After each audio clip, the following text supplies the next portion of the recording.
Com a filha de João, Antônio ia se casar, mas Pedro fugiu com a noiva na hora de ir pro altar. Com a filha de João, Antônio ia se casar, mas Pedro fugiu com a noiva na hora de ir pro altar.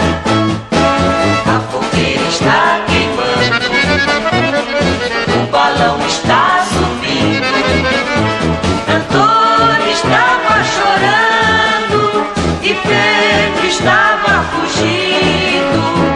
E no fim dessa história, ao apagar-se a fogueira, João consolava Antônio, que caiu na bebedeira.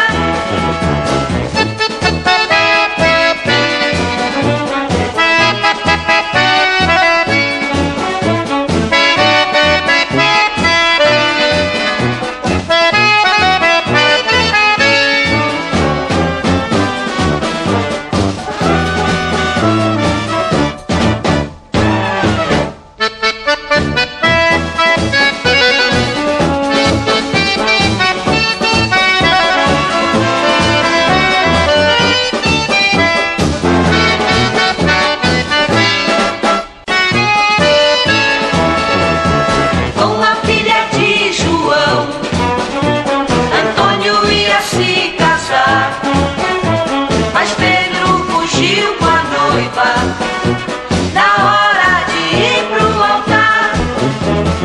Com a filha de João, Antônio ia se casar, mas Pedro fugiu com a noiva na hora de ir pro altar.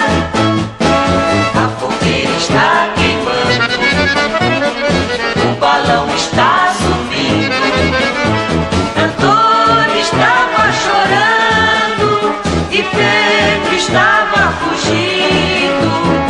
E no fim dessa história, ao apagar-se a fogueira, João